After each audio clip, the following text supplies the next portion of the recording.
publié, ils ont annulé. Ils ont annulé tout, ils ont reporté.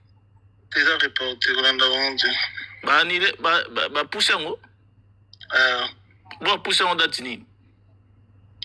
Samedi. Samedi, ouais. Oh, quand il y a semaine.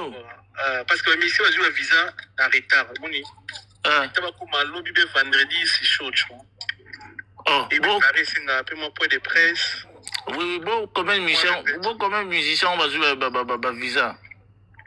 Ah, je dis qu'à moi, 20 à 18 visa.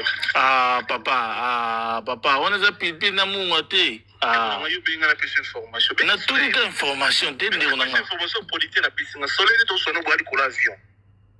Non, je vais le bien attendre. Il y a toute une information de Wandi. On a plus d'informations de Baye. Donc, nous, on va progresser. Est-ce que nous avons lobby pour ça soleil progresser? Mais on a plus d'informations. On a qu'à moi, mon cher. 40 visas. Ok. On a mis ces belés, on a mis ces news. Ok. Mais ça dit qu'il a passé 18 à 17, plus ou moins bon. Ok. Ce qui tombe, on a osé la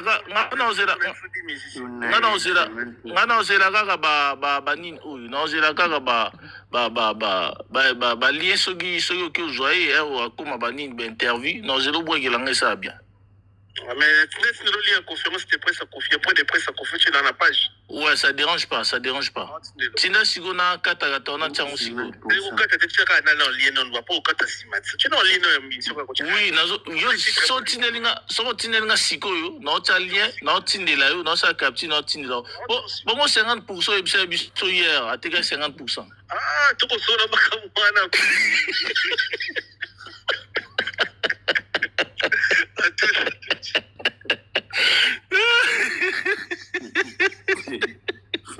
Sikoyo, nous avons une question qui est ici.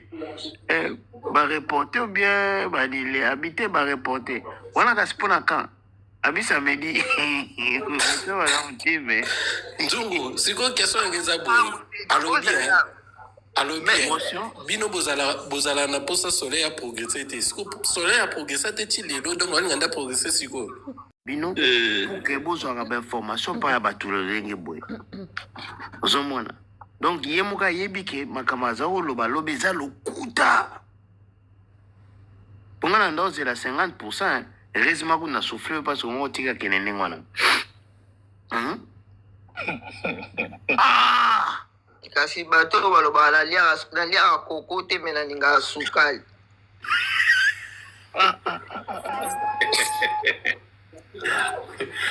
Moi je me demande pourquoi les alliés m'annoncent en côté.